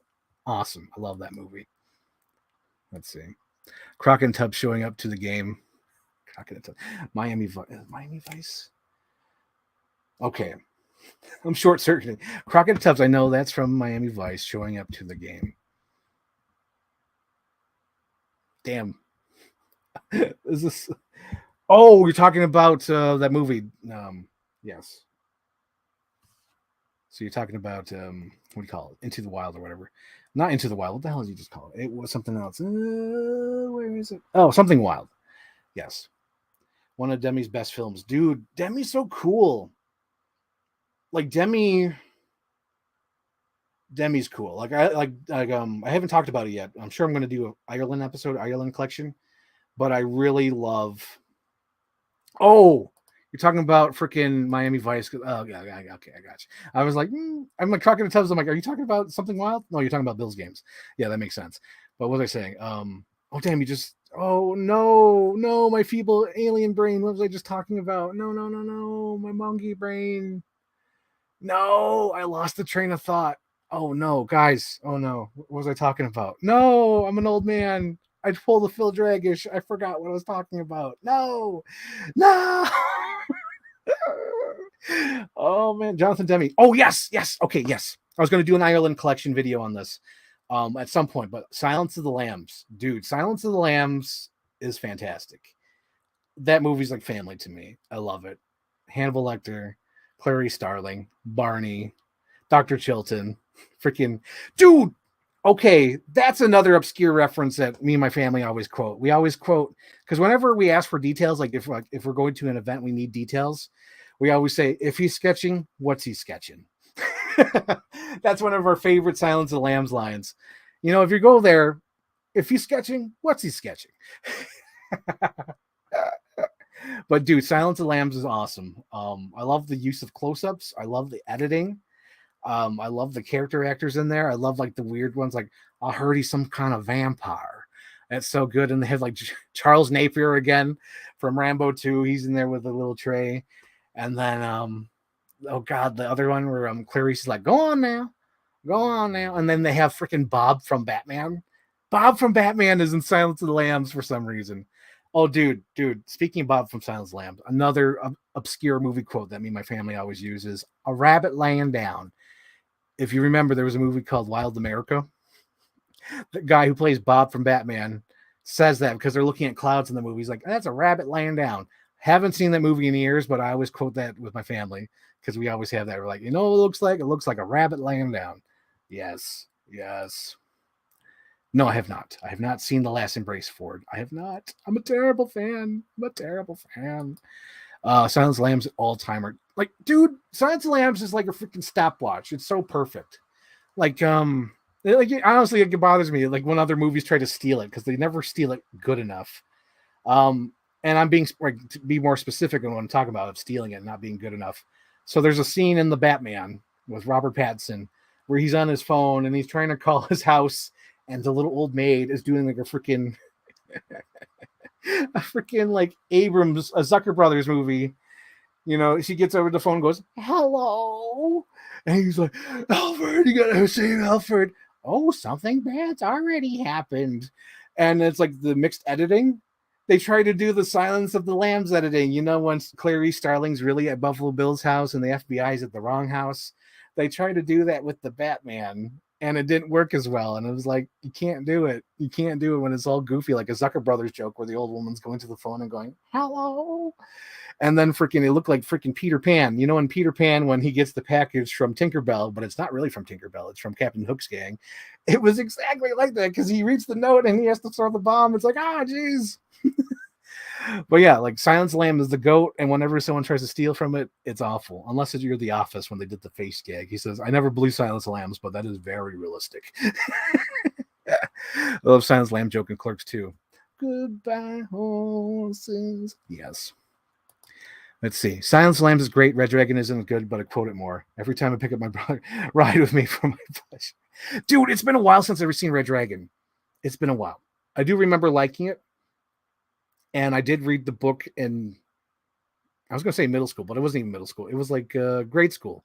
I was in like 5th and 6th grade reading Hannibal and Red Dragon because I love those movies. I remember, what do you call it? Back in the day before I had a portable DVD player, I would have like a little cassette player and I would record movies so I could listen to them on trips, and I would listen to Hannibal. Because I love the movie so much. Because I love like the little back and forth between Clarice and Hannibal when she's like looking for him at the mall, and they're like, "Oh no, you're so good." And then he like, puts the hand there. He says, "Are you trying to find me, Agent Starling?" It's so good, dude. Yeah, like Jennifer. What's her name? Is it Jennifer Moore? Julianne Moore. Julianne Moore does an okay job as Clarice. She does an okay job. I didn't hate it.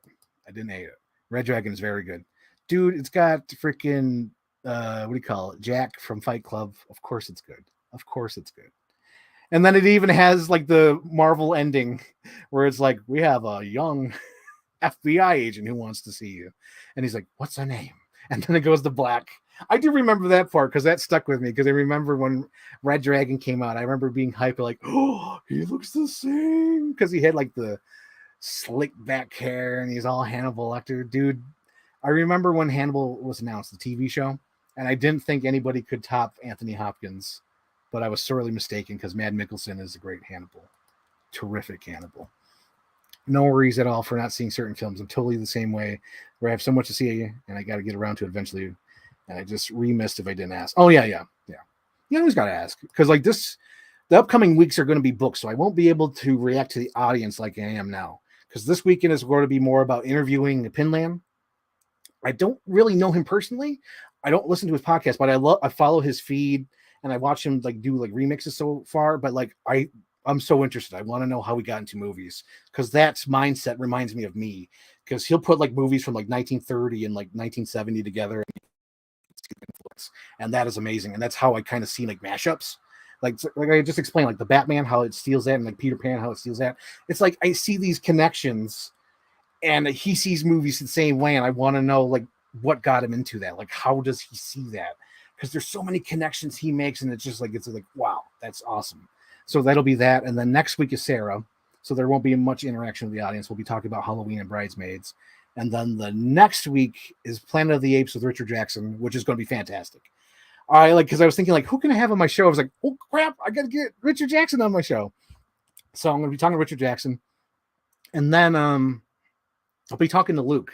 It's gonna be probably the Hulk 2003. I'm gonna be talking to Luke with because I did the poll on Twitter, and I think like the two high ones are like Hulk 2003, and I think it's two Jakes. I think those two are like in the running, but I think Hulk is like boom. I think that's gonna be the episode. So I won't be able to talk until like April 2nd, like this, like, talking to the audience. Mark, don't leave me. I'm going to cancel the show. I'm kidding. Have a good night, Mark. No, we're okay, but pepperoni oven. Let's see. And then do you think they'll do a legacy sequel to Lambs? I feel like Foster and Hopkins will come back. I don't know though, because like the rights for Silence Lambs is so crazy. I don't know if they'll be able to do that. And also, the thing is, would they take place after Hannibal, or would they ignore Hannibal? That's the question. If they did a legacy sequel, I don't know. I don't know if I'm qualified to answer that. Like, if you go with Hannibal, Jodie Foster already didn't like the idea of them running the god. Wait. Oh my God, the movie ends differently because I'm thinking of the book. Because in the book, Clarice and Hannibal get away together, but in the movies, Clarice, is stuck to the fridge, and Hannibal has one hand. So I don't know how you would do a legacy sequel to the new ones. I just don't know. I don't know. Because that would mean, would they catch Hannibal again? Is he still in prison? I don't know. It's I think it's just too long. I think it's too far. Like, if this was like maybe 15 years ago, yes, for a legacy sequel. But now I think it's just been too long. Because I can't see like an 85-year-old Hannibal Lecter doing anything cool or neat. I don't know what you do with that. Yeah. Screw the Exorcist. David Gordon Green should fuck up Silence Lambs. Oh, that'd be nice. Do 2 Jakes. It'd be so good. I haven't watched 2 Jakes yet. I just bought it. It just showed up yesterday. I haven't had the time. This week has been so busy. So like Monday was like a goof off day, but like Tuesday and Wednesday had to do stuff after work. Didn't go home until like 10 or 11. So I was bushed. Tonight was supposed to be the night I edit. But I'm like, no, I'm going to watch Up, Up, Down, Down. I'm going to watch Tyler Breeze, Xavier Woods. And then I'm going to edit. Nope. Got to watch Red Letter Media. Okay, now I'm going to edit. Nope. I'm going to talk about superhero movies instead and focus on the live chat. Let's see. Oh, yeah. So I haven't watched 2 Jakes yet. I haven't had the time. That was where I was leaving off. It would be silence and nothing else. I have an old friend for dinner. Last thing that happened. Really? So you would ignore Hannibal? You would not include Hannibal? I don't know if I could. I'd want to reference Potsy. What's Potsy's kid going to do? Because I'm sure the wife was pregnant. We'll say the wife is pregnant. Potsy's after Hannibal. Yeah. Bowels in, bowels out. Let me decide for you. Bowels out. Mufasa. Love Hannibal. It would be her tracking down Hannibal, but to fight a new killer.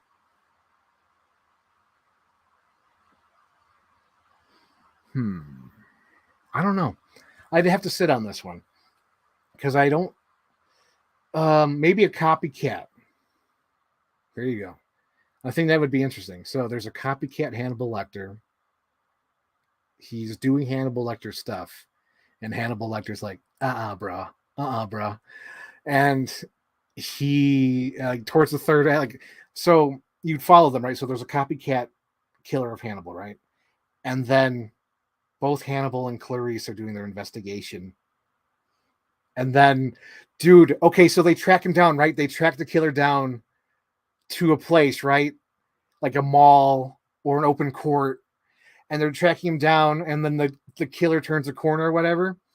And then there's they both go down there because they're both following him from different points. And then they get to the glass wall and they come face to face. And it's sort of a reference to Halloween H2O.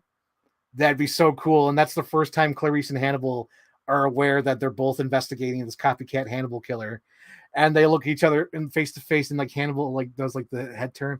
I don't know. It has to be something like that where it's like they almost come face to face, but there's something between them, either like a glass wall or like they're on passing ways. Like I'm thinking of Halloween H2O when they get to that door and the glass is in the way. I'm also thinking of the moment in The Jackal when they're just doing like investigating and they're trying to find who the Jackal is. And then they get to the boat, and then all of a sudden, like Bruce Willis turns around with the glasses and it's all slow motion. And like Declan's like, dude, that's the Jackal. And Bruce Willis does that smile. And then it goes into the action, but it's all slow motion and they're at a distance. It has to be something like that when Clarice and Hannibal meet. But I think that's what it would be. They'd have to be tracking down a Hannibal killer, like a copycat. Everyone thinks it's Hannibal, but Clarice knows better. And then Hannibal wants to clear his good name because he's like, whoever this youngster is trying to copycat me is doing it wrong. Dude, that'd be so great. Yes. God, I can see it clearly. He's been fighting ghosts for 30 years type shit. Oh, yes. To be clear, I don't think this would be a good idea. I just think I'd go down. H2O, yes. No, wait, now I want to see this. Yes, you just have to do it right. Like, because I heard your idea, and I was like, they got to track down a new killer, but who's the new killer? And I'm like, what would get Hannibal out? What would get him out of retirement? What would risk his, his nice little Anthrax Island? What would waste that? What would he risk for that? And it would be clearing his good name, whoever's copycatting him. And I could just see it clearly though, but they're in like a crowded mall or whatever. Because I'm thinking of those cool set pieces like in Kindergarten Cop, where Kindergarten Cop is following what do you call it? The dad. And then I'm also thinking of another Arnold Schwarzenegger movie. I'm thinking of True Lies, how they're trying to find the guy who's going to like the bathroom and it's like all crowded. And I just love that aesthetic. Or even like Terminator 2, where it's like a crowded mall and you're trying to find somebody. And I don't know about you, but when you look in a mall, like everyone's everywhere. So that'd be so cool just to see like Clarice and Hannibal. Like, Hannibal's like chilling. He's got it. I think I would even do a reference. He'd be wearing the same gear he's wearing in freaking what do you call it? Hannibal. Because like I like his reference, because I remember Anthony Hopkins said like, when Hannibal gets to the States, I wanted him to get like a crew cut and like fatigues, like he's in the military, or like like he's a mercenary. So I would do the same thing. I would have Hannibal in like the little like green vest with the little baseball cap and the freaking like the green shirt, and then like freaking him and Clarice, they just like meet face to face, and it would be good, or at least from a distance, like they're like passing by, and like Clarice is like, oh my god, like is it really? And Hannibal's just like, he like lowers his glasses and just like, ta. Oh, dude. And then they realize they're on the same thing. Like, he's like, oh, Agent Stalin, you're on the case. I've been reading about you. You think this one case will bring you back to the top because you're a washed up cop? I've seen 2 divorces, and your child died in a car wreck. You hold yourself responsible because you didn't bring him home. You didn't drive your little son home because you were too busy working. So good. So good. I want to see this movie, Shane Ford. You sold it on me. You sold it on me. Dude, that like just picturing that movie. Yeah. Agent Stalin. Yes. Okay, but real talk. If they did something like this, who could direct? Would Scott do it again? He might, because I love Ridley Scott. I know people don't like him, but I love Ridley Scott because I love how his movies are like shot over a weekend. Because they always say about it, like whenever they're doing behind the scenes, they're like, oh, Ridley Scott did like one take and we moved on. And I was like, dude, that's amazing. Because you watch his movies and they do feel like they've done it in one take. Like they didn't do a second take. They just did the one that was good enough. And like, yeah, we're going on. We're moving on. And I love that. Like he did that with All the Money in the World. He reshot like all of Kevin Spacey's scenes in like 20 days, maybe even less, like 10 days or something crazy. And then freaking The Last Duel and what was the other movie that came out? Gucci. They came out like a week from each other, and I think he both filmed them of like 2 weekends. That's great. So I think Ridley Scott could do it, but I don't know. I don't know who's directing these days. Because there used to be a day where you do directors, and nowadays I don't really know directors. It's almost like work for hire these days. At least in my opinion. I'm trying to think who would do good with that. I'm not sure. I just feel like these days stuff feels too clean. It's got to be dirtier. I know, right? That's why I miss Tony Scott. Tony Scott freaking had style, and there's like hardly any style anymore. It's a bummer. Yeah, everything's too clean. I agree. I'm trying to even think like when's like. Oh wait, that would be cool. Okay, whoever directed Don't Breathe 2, because that looked grimy and dirty. Maybe that's too grimy and dirty. That's too far.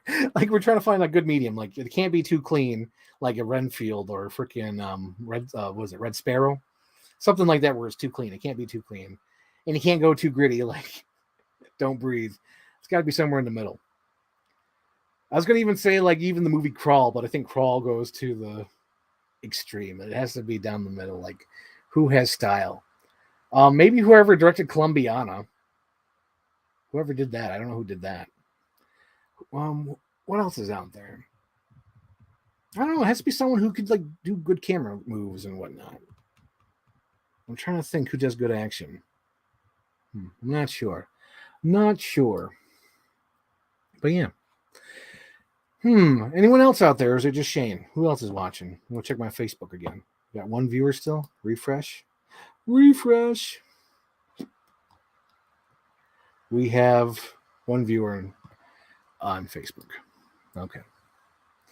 But yeah, I guess I'll wrap it up. I think that's a good chat. We talked about superhero movies. Yeah, it's a tough one.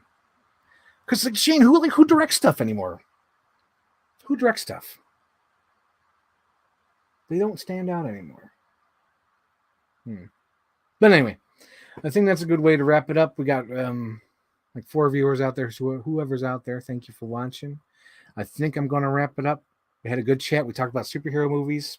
I didn't get to edit. We talked about Bills. We talked about Power Girl. We talked about a Silence of the Lambs movie that started out as a joke, but then it became a real like legitimate idea that we really want to do. That was a great one.